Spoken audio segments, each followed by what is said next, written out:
England v Italy. England obviously in a slightly different place at the moment, new coach coming in. They'll need to put on a big performance against Italy, won't they? Yeah, of course they will. It's obviously goes without saying that losing your first game puts you in a pretty tough position, and if they were to lose to Italy in this game, it would put Borthwick and his team under serious pressure. I mean, we obviously all expect a big reaction from that game, but I loved what I saw from Italy. I think it's great for the competition to run France that close at home and show the passion, and it's a young cohort of players coming through. So I thought that was awesome as well. So hopefully they're not just a flash in the pan now and they're done, Italy. So hopefully we have a good game. Yeah, definitely.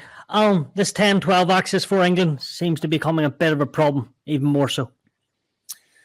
Yeah, and obviously when you lose the match last weekend, there seemed to be issues, confusion in attack at times. Two wonderful players. The problem they have is it's very difficult to leave Marcus Smith out because he has that bit of magic as well. And then Owen Farrell is such resilience and quality and a toughness that you really want in your side. The other issue is, I think, getting Tuolangi back in the side.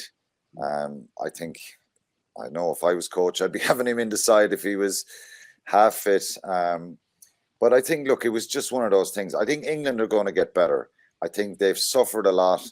And the reality is they were playing a game that, and we saw a perfect example of that in the early days of Andy Farrell and Mike Catt, Ireland's attack. It took them some time to change the way they wanted to play. That isn't disrespectful trying to be disrespectful to Joe, because I've always been a massive fan of Joe Schmidt, but Dan played under that kind of different game plan with Joe. It was all about pressure, kicking, strike plays, all that kind of stuff. Everybody has to change, and I think England were too good to be playing. They're trying to overpower teams, basically, and it's coming back to haunt them. And when they had to go and attack the game last weekend, they looked pretty disjointed at the end because it's not something they're really comfortable with. They need to get better at that.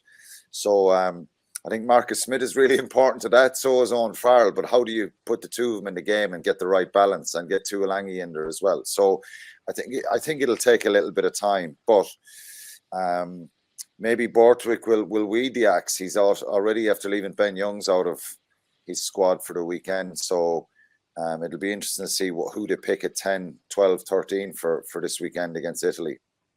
Dan, just as Alan mentioned there, do you think being too structured can be a negative as well?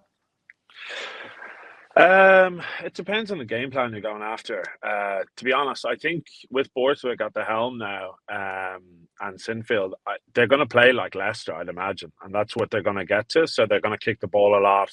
They're going to try bully teams and overpower teams. And it feels a little bit lost at the moment that they play Marcus Smith at 10, who's going to be very free-flowing, creating player. And then you're trying to implement physicality, dominate up front kind of game plan. So they're kind of falling a little bit between the two stools, in my opinion, on that. If you're going to, maybe it's a little bit of identity crisis with them, but I think you're either going to play one way or you're going to play the way Leicester play. And yeah, it's probably going to take a couple of games for them and maybe this tournament to figure that out and find their direction going forward. Hey, Matt, do you want to pick up off the back of that, just on the identity there and which way they're trying to play? Yeah, I think Dan's hit the nail on the head.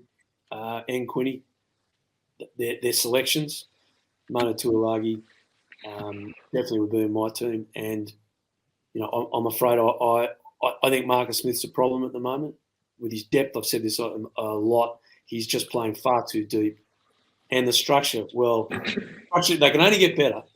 Because when they were chasing the game, when that last couple of minutes, when they wanted to try to win the game, mate, they had no structure. They had Marcus Smith and Farrell clearing out rucks during that period of time. Genge was carried the ball more than any player on the team. They're prop. They are so lost. They don't know where they are at the moment. They are so lost. They can get better, and they will get better. simply because they can't get any worse. That's as bad a performance as I've ever seen from an England side. And let me tell you, back in the 80s, there were some shocking performances from England sides. That was diabolical, and at home. Now, what they do against Italy, I don't know. But with a game plan of power, they can probably do that against Italy. And I was really happy with the way Italy played. They looked comfortable. They never gave up. They gave away soft points. They didn't give away those soft points that would have won that. But as you come back to England, like they just were rudderless in every aspect. So there's a Borthwick's, guy I got respect for, but he's got an ocean of work to do, because whatever his message is, whatever plan they got, it's not getting transferred from the training ground to the playing ground. And that's the coach's job. If it's not getting there, not getting to the ground, it's the coach's responsibility to find a way to get it there. And it certainly didn't make it last week. Oh, they're big words there. As bad as performances Matt's ever seen from an England side. In attack, Stu. In attack. Yeah, in attack. Yeah, no, I agree. Yeah, in attack. Yeah, and it clarified that he'll have all the English people on tweeting him again. Now he's inviting all these punters to attack him again. He's smiling away there. Yeah, can't handle the truth. Don't listen.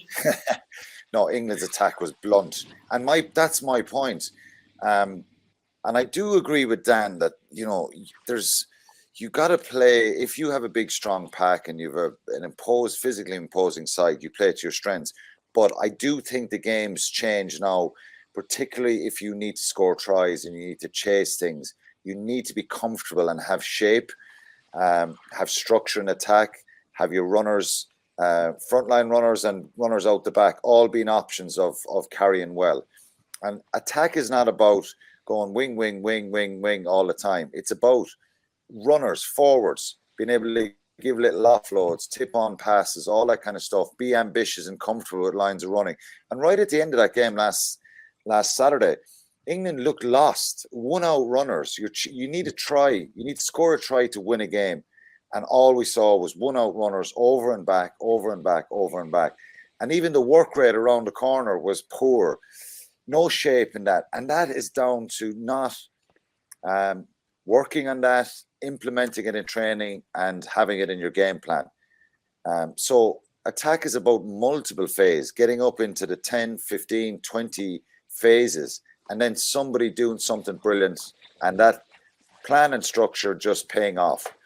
Everyone can attack really well for 2, 3, 4 phases, but it's when you get into the teens and your lines of running are still good, your options, your frontline runners have their hands up waiting for a ball, little pocket, they've gone through it. So England need to get to that, I think, and that's, Borthwick said it himself, they've so many things wrong with their game. And that was so brave of him last week, and I thought it was really honest of him. So really poor in attack. I think it'll take time for them, but I don't see them being a threat in this championship.